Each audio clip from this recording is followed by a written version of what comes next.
Welcome to Moment Talk. I'm your host, Shiso Moore. We also have our co-host, Mai Tao. On episode 13, we bring on a gentleman called Ying Xiong. This gentleman went to school, University of Wisconsin, Milwaukee. He got his doctorate of physical therapy back in 2014. He also continued his journey in opening his own business, and he's the owner-operator of PT Nows. Besides his business, he's also a physical therapist at a school. He provides physical therapy for students with special needs, some from ranging from K to 12. On this episode, me and Maya are going to be asking Yang about his spiritual path, his spiritual awakening. Wow, I'm super excited to jump in and just get on that path. But first, let's thank our sponsors. Today's sponsor is brought to you by Shiso's Menswear. Are you looking for the latest trendy men's fashion? Look no further. Shiso's Menswear carries handcrafted bow ties, suit accessories, and everyday streetwear. They're your one-stop mom-inspired men's shop. You can search them online at www.xixomenswear.com. Now let's get back to the show. Hi, everybody, Hmong Men Talk listeners. Today we have a very interesting guest to join us, Ying Xiong, to just kind of share with us about his spiritual growth, his spiritual journey. I find that this is a very interesting topic in our community, especially because he's a man. We don't hear much about, how big it's in the Hmong, they develop that journey, that spiritual growth to come from where they were to where they are today. So thanks, Yang, for coming on board and willing to share your very compelling story with us. Yeah, thank you so much for the opportunity. I want to thank you and Shiso for letting me come on and share a little bit about this part of my life. Yeah, for sure. I do have, I'm actually very curious about this because I myself went through also kind of the same journey, but I'm sure my path and the rocks I stumbled upon is different from yours. Mm-hmm. So it's always interesting to hear how other people went through it. Sure. Yeah. So, to just start it off, were you? I know that we talked last week, and your view on spiritual growth was a little different from kind of how I viewed it. Share with us a little bit about that. My view on spiritual growth, you mean? Uh-huh. Yeah. For me, as I sit to think about it, spiritual growth for me is a process. It's a process of understanding what I believe in, and then understanding why I believe those things. At the same time, it's a continual process of renewing, re-engaging, and challenging that belief.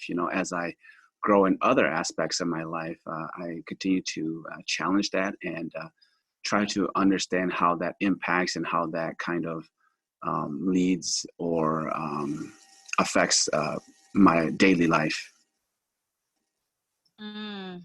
Okay.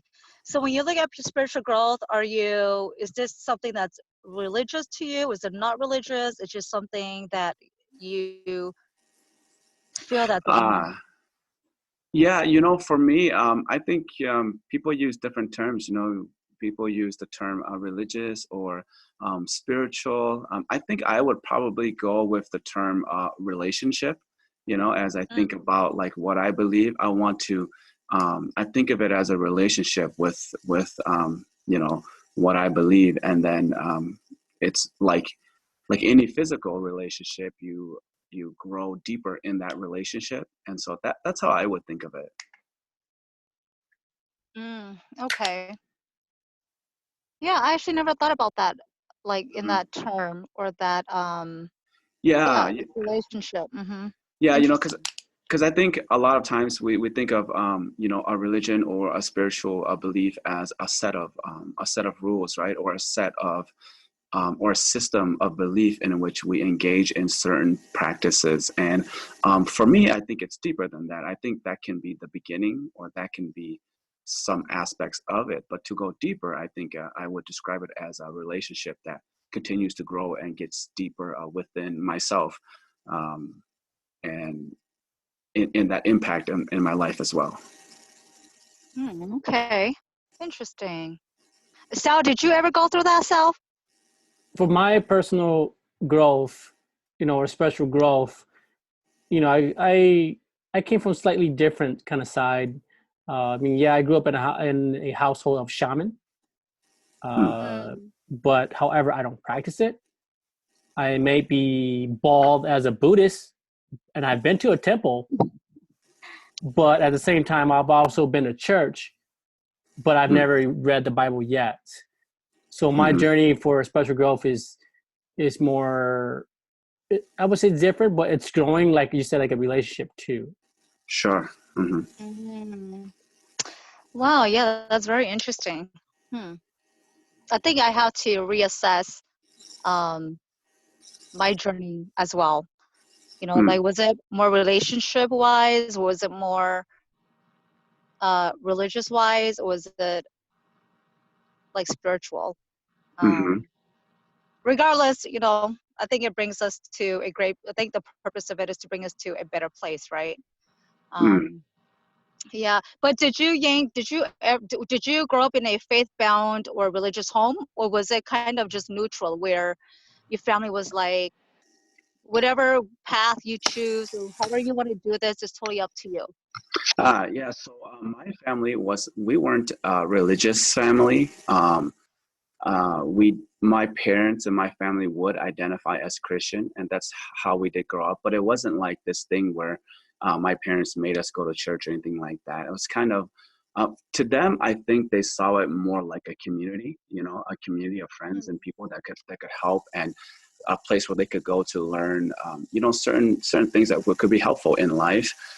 And so whenever they went to church, they would ask us if we wanted to go, but if we didn't, then it was never like we had to. We weren't a religious family where we would, sit and pray at night together. I think the most thing we probably did was, maybe sit and pray for a meal. I think that's common. But as far as like being bound to anything, they never really made us go or anything like that. So we kind of had the freedom to choose if we wanted to go with them.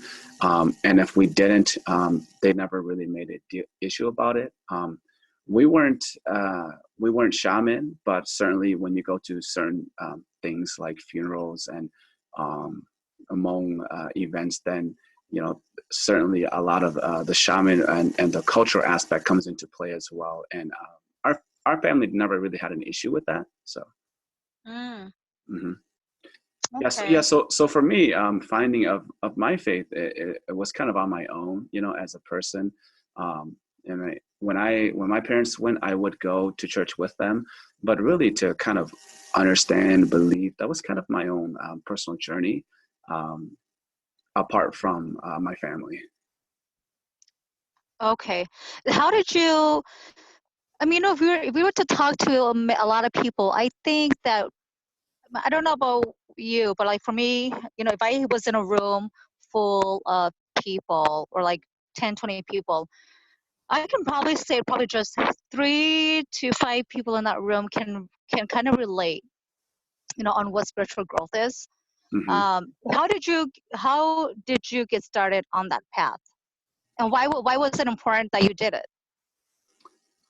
Yeah, how I got started, I think, well, as a kid, I had a little bit of background, right? Because I did go to church here and there with my parents, but I think really it was when I was a teenager when I started to ask deeper questions about who I was as a person and about the journey that I was on as a Hmong person, as a Hmong man, or a young teenager at the time.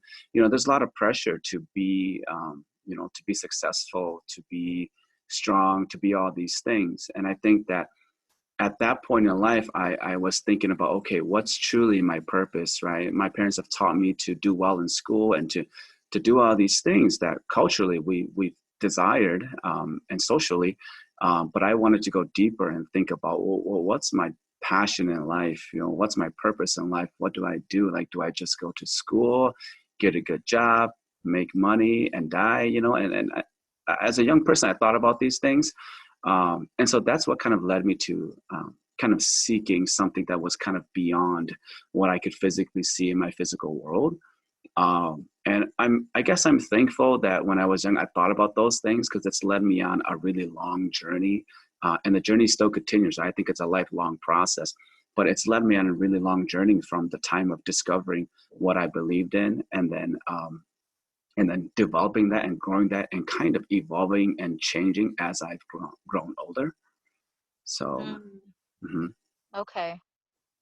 Yeah. Um, I I think that's like the biggest question of all. I think that we all have as a human person. Like, what is our purpose in life? Mhm. And I can see now why you guys say it's kind of a relationship thing. Um, because when you start to go on that journey, like me when I was doing it, I had to look at myself kind of in a uh, different way of what I am today. For example, Mhm. like I had to look at it in a way where I'm like, who do I want to be a few years from now, and how do I get there? Um, so for me, I had to know or understand myself enough at the present moment, um, and I had to befriend the person that I wanted to be in the future. Does that make Mhm. sense? Yeah, yeah, that makes sense. For me, I think it was different. I think it was actually the opposite. For me, it was I didn't know myself until after I discovered my faith, and then after I Mm, went into my faith, we kind of talked about how sometimes spirituality or religion can be a system of of belief where you do things and you get involved, but you don't. But still, you don't truly understand yourself. So for me, it was like I didn't know who I was, and so I found this belief, and it helped to guide me on a path to the future. But it wasn't until like mm, 10 years after that I was walking on this journey that I really thought, okay, who am I inside truly, right? Because for the past 10 years, I found this spiritual life that helped guide me to where I am now. But now I have to look internally into who I am and try to balance that spiritual side of me with the human side of me, and understand the hopes and dreams that are mine, and then the hopes and dreams that I feel like God has shared with me, what my belief has shared with me, and I try to balance those two. And I think that was when I started to truly understand who I really am, when I was able to balance those things, especially the emotional aspect of being a human. To me, that's really important. And I'm just finished reading this book. It's called Emotionally Healthy Spirituality, and it's based on the premise that it is impossible to be spiritually mature while remaining emotionally immature. So my journey mm, was like that, where I felt like I was spiritually not, maybe not mature, but pretty strong. But then when I looked at those other aspects of my life, like my emotional life, my relationships, my family, my ability to handle conflict and things, those things were not affected, while I felt like I was a mature, uh, for me, a Christian. Those aspects of my life weren't truly affected. And so when I had to dive deeper and look at the emotional aspect of me, that was when I truly understood how to kind of balance my life, and how to balance my spiritual walk with my emotional maturity. And I think that was really what helped me to understand who I am. And so for me, it happened in that order. mm, And so that's kind of that aspect of my journey. okay. Did you feel like you were lost? Like you were just a walking vessel Mm. in this world before did you feel that way before? Before I discovered my faith, or Cor- during? Yeah, before and even during. Yeah, so before, I don't know if I felt empty, but I felt like everything that I had been taught was cultural or social. And I don't think I ever felt like empty, but I just felt like I didn't have a true purpose um, Mm, in that. And then when I did discover my faith, I think I understood my purpose, but it was more of a superficial understanding. And I didn't understand it well because I wasn't emotionally developed as a person. And I don't think that I truly understood that um, until I really became more mature on the emotional and the humanistic aspect, and I was able to balance that with my spirituality. Oh, okay. Okay. So it's kind of like you were aligning yourself spiritually, Hmm. um, and non-spiritually. Um, yeah, I think near the later, as I got older, I was aligning myself spiritually and non-spiritually. But when I was younger, I was only looking at the spiritual aspect of my life, right? And so then Okay. that created an imbalance in who I was as a person. And then um, where I would focus 100% of my energy on my spiritual life, and then other parts of life began to, I don't want to say crumble, but began to suffer and not mature in the same way. And I think it's important to have both that are mature in order to truly understand questions like purpose, happiness, those things in life. Mm, okay. Can you kind of share with us during that time when you were feeling like your life was imbalanced, Hmm. or you didn't know what your purpose was? Can you kind of share with us like what was there anything going on in your life at that time that triggered those kind of thoughts? Like, So yeah, it's a good question. I think that definitely hits into relationships. Um, mm, when as a young person who is spiritual and faithful and fairly conservative, um, focusing 100% on my spiritual life left deficits in my ability to engage in healthy relationships and um, to to handle conflict well. And so when I started dating and when I started being in relationships, I didn't know how to handle the different emotions that come out in those type of relationships. And when those relationships failed to work out, then I started to think about why they weren't working, right? I mean, in church, we learn very good principles, right? Like loving your neighbor, loving yourself, being respectful, treating people well, right? All these things, um, but despite that, I did not know how to handle the conflicts within the relationship or how to have a healthy relationship. And so when those things started to crumble, then I started to think and look at myself, introspect into who I am and realize, oh man, there's all these deficits that I never realized were there because as a young person, I didn't date very often. And so I never had to deal with some of those emotions. And so I think that's what kind of triggered my journey into understanding my spirituality, but balancing it with a healthy personal and emotional life. okay. Okay. And because you didn't know how to handle the emotions, um, did you ever get into a place where you were depressed or you felt like your family just didn't get you? You felt like your partner at that time just didn't get you. Did you ever get to the point where you were depressed Yeah, yeah, or you wanted to absolutely. run Yeah. away? Yeah, absolutely. Okay. And I think that was really that trigger, right? When you start to think about things like, well, hold on a minute now. Like I've been following God for years and he's given me a purpose and he's given me all these things. So why does this emotional event trigger Mm, feelings of depression, feelings of all this mental unwellness, right? And I start to wonder, right? Because when I look into what Christianity teaches, right, it's all about life. It's all about life-giving things and eternal life and um, joy and love and peace in God. So how can this affect me so much to the point where I do feel depressed, the point where I do feel all these thoughts that are unhealthy mentally. And I realized that I could not spiritualize that away. I could not just say, I think in the Christian realm, and not just Christianity, but a lot of religions, um, we tend to say, instead of looking deeply at ourselves and our wounds and our shortcomings, we often say, well, you know what, maybe you just need to focus more on your spirituality. Maybe you just need to pray more. Maybe you need to study the scriptures more. And I don't disagree that that's a good thing, but there's more to it than that.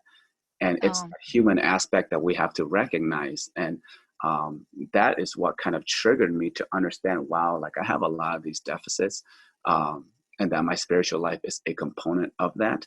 But I cannot deny that I have to deal with this also in a humanistic way and balance my belief with who I am as a human. Mm, okay.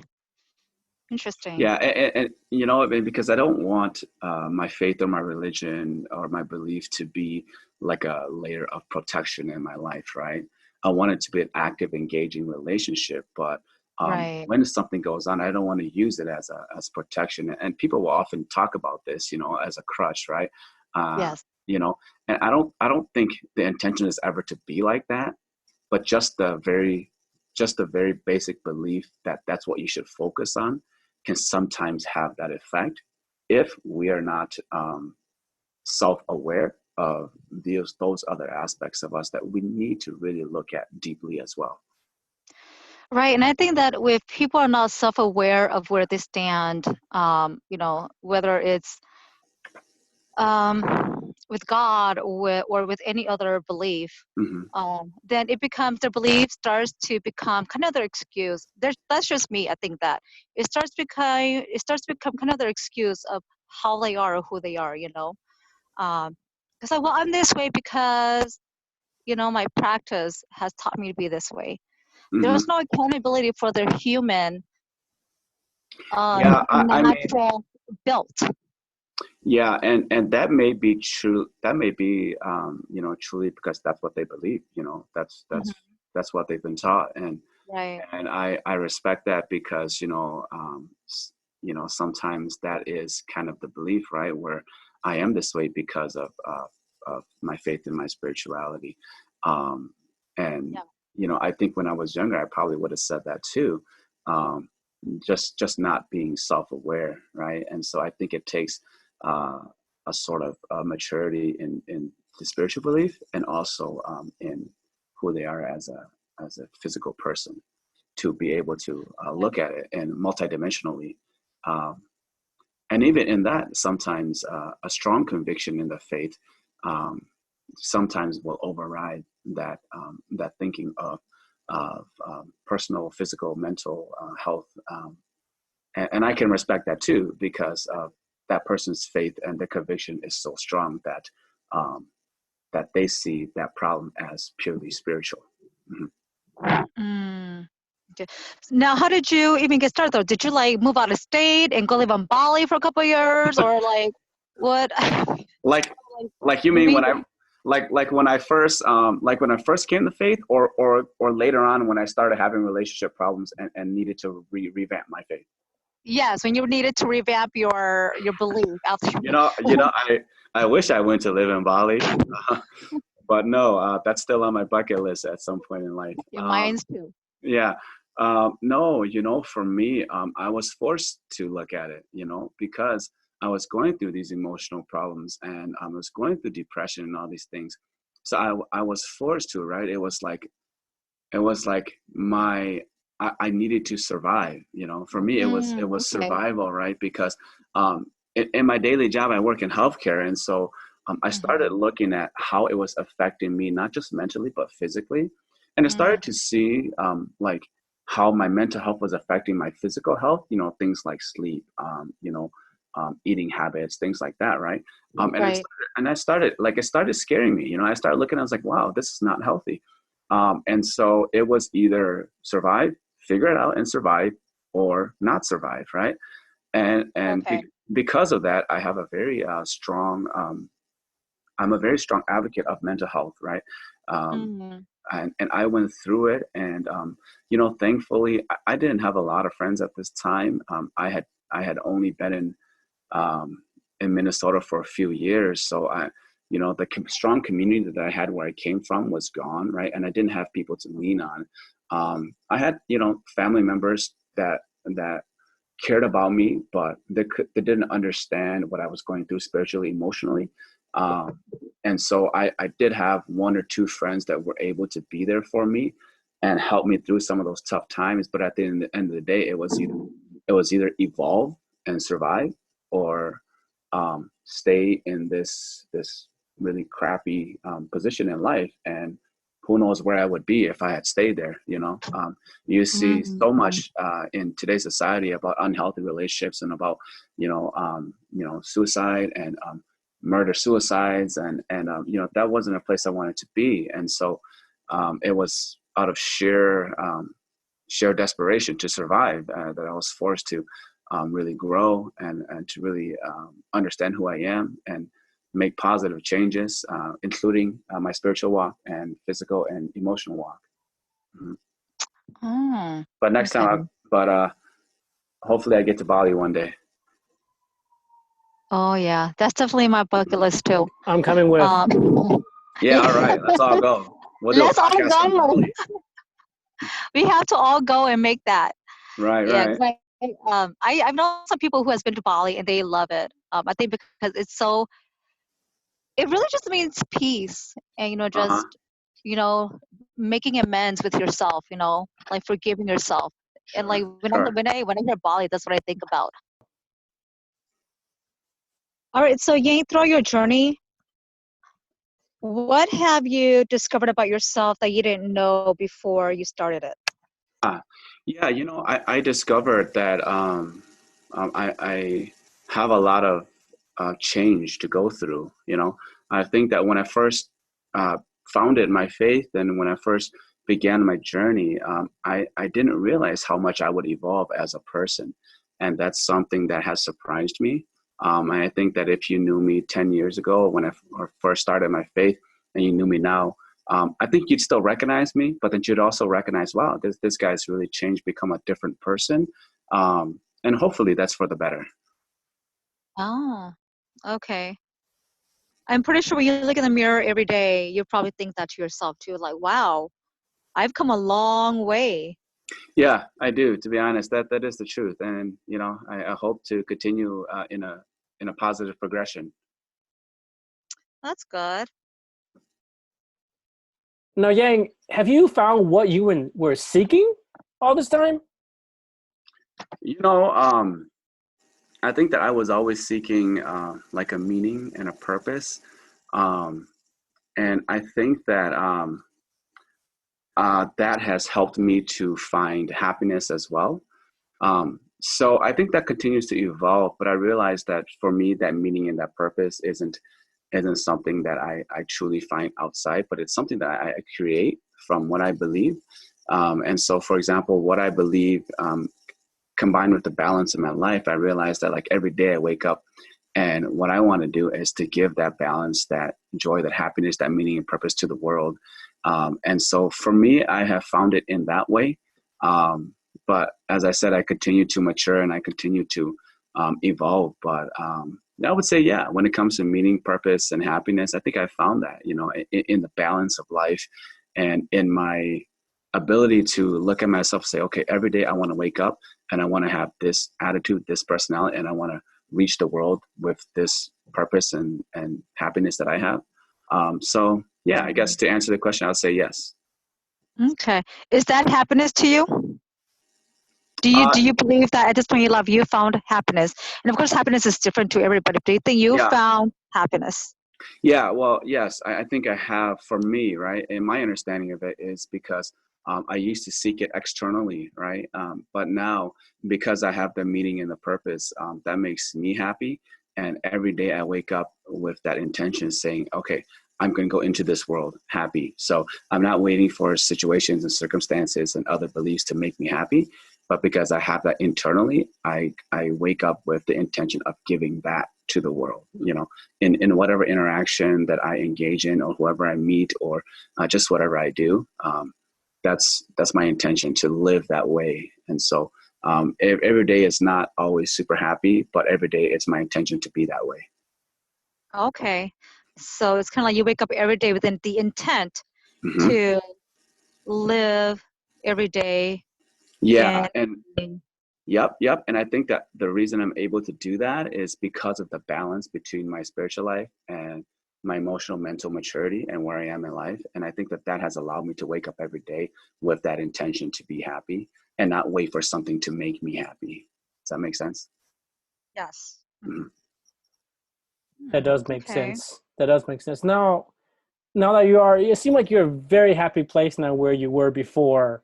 Now, Hmm. can you share how this spiritual journey has changed you and your life, such as your outlook on your life? Sure. Yeah. I think initially, the way that it changed my life when I first, to kind of discover my faith was that um, it gave me a direction, um, because when you're young, I don't know, like, what do you want to be when you grow up? And people ask you that question, and like, I don't know. I think that changed me, and that it gave me a purpose and a direction in that way. And so for me, it was when I began to believe in God and have a spiritual life. For me, it was the purpose was to make a difference in the world, to make a difference in some way.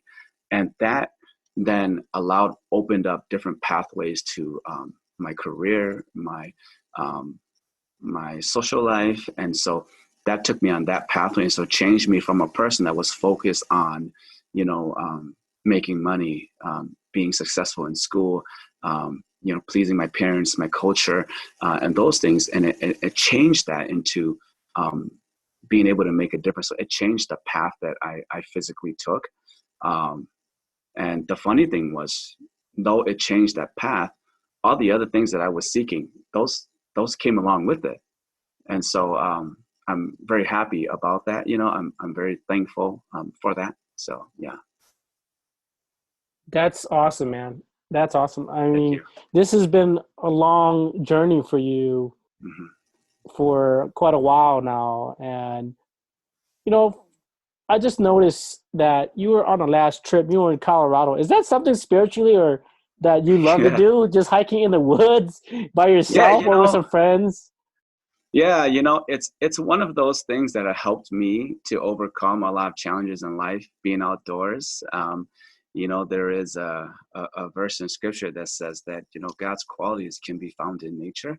I'm paraphrasing a little bit, but it does say that. And so I think I do, even if I don't directly engage, even if I'm not like literally walking and praying, as I take in nature, I take in the world, I find it very refreshing, very renewing. So I do travel from time to time. I love hiking, just being in the mountains. And this time I was able to go with some friends, which was really nice. But yeah, that is partially spiritual too, I would say. And I feel very exhausted, but rejuvenated after something like that. Hmm. Oh man, I love to hike in the woods, man. And I could Yeah, totally relate. I could totally relate, yeah, for sure. yeah, to you on that point too. And some of my last hike was Yosemite, and Oh that was yeah, just solo tripping this, and just yep, yep. I I can was relate there to that. this summer. Yeah, I haven't been there yet. I have to still make a trip there. yeah. You gotta do it. Well, You. my just came back from Seattle, Oregon. I mean, that was a Oh beautiful. yeah. So I mean, Well, is that let me tell something you, I can totally spiritual? live there. I can totally live there. Um, my we were actually there for my sister's 40th birthday, so my intent was not to go there to, you know, um, for myself at all. But with me, I anything that even if it's just a little park, with just a couple of trees and birds chirping, I find a lot of peace in that. Um, but Seattle, oh my gosh, the Mhm. colors are out there so vibrant. It was. My mom didn't like that place at all. I was like, Mom, I love it here. I could totally live here. So I don't know. Maybe I'll end up in Seattle one day. Hmm.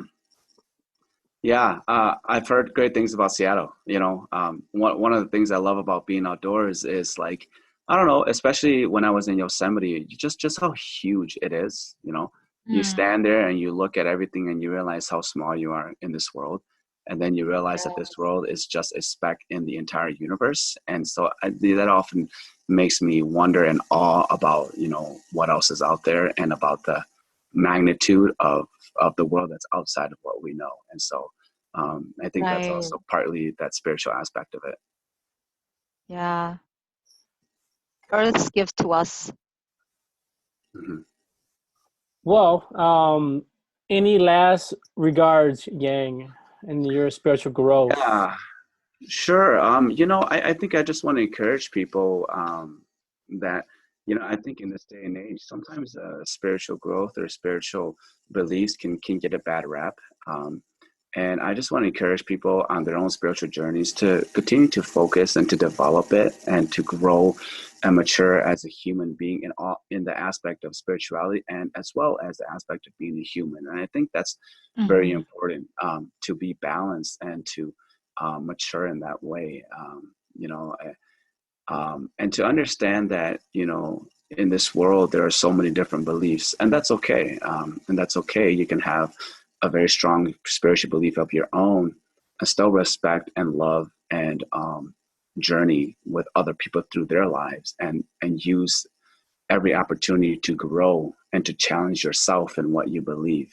But don't shy away from spiritual life, because I think, when we look at history, sometimes it has a bad rep or a bad reputation. But just like anything else, if we use it wisely and if we understand it wisely, it can be productive, and it can be a really positive influence in your life and in your relationships as well. So I want to encourage people with that, to develop their Mm-hmm. spiritual life and look at, life and health as a multifaceted, spiritual, mental, emotional, all these different things.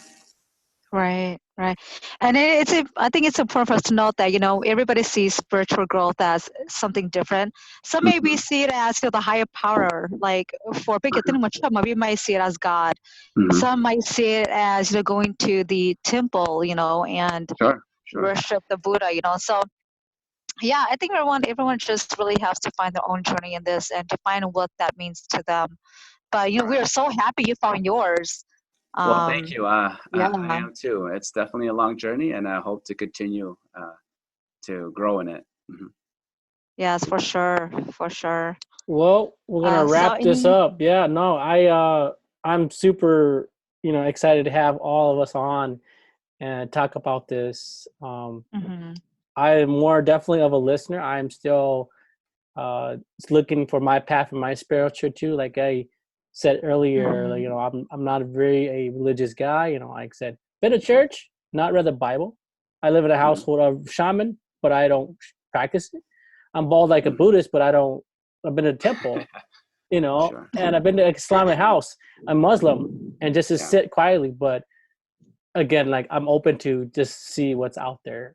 So that's Sure. my last regards. And my hmm anything on your I know. side? Yeah. No, I think that I think you painted a really good picture. Like if you are pondering that question, what is your purpose in life? Just go seek it. Seek it. Like the answer is not gonna fall on your lap, but if you go searching for it, you're bound to find it. So Hmm. Yeah. Well, leave cool. no Yeah. clues Yeah. untouched. Well, I definitely want to thank you both, Shiso and Mai, for having me on here. And it's been great just talking about this topic, and just thank you for the time again. Yeah. Well, Yeah, cool, no, man. for sure. Thank you. Cool. Thank you so And we'll much. talk to you soon. Yep. Soon. All right. Thank you. Bye. Bye. After this episode, it seemed like I'm really looking for tickets to Bali for a nice long hike and spiritually flying to myself. Anybody want to come with? Even Yang might want to come with. I'm pretty sure they will actually. But lastly, if you haven't, check out us on our Facebook at Moment Talk, or check us on our official website, momenttalk.com. Thank you all for listening. Who also believes in building family values. She believes not only in investing in your future, but also investing in your present moment, creating time and memories with your family.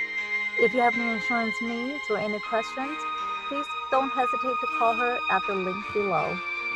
Also, a special thanks to DJ Peter for using his beats. You can check him out at YouTube.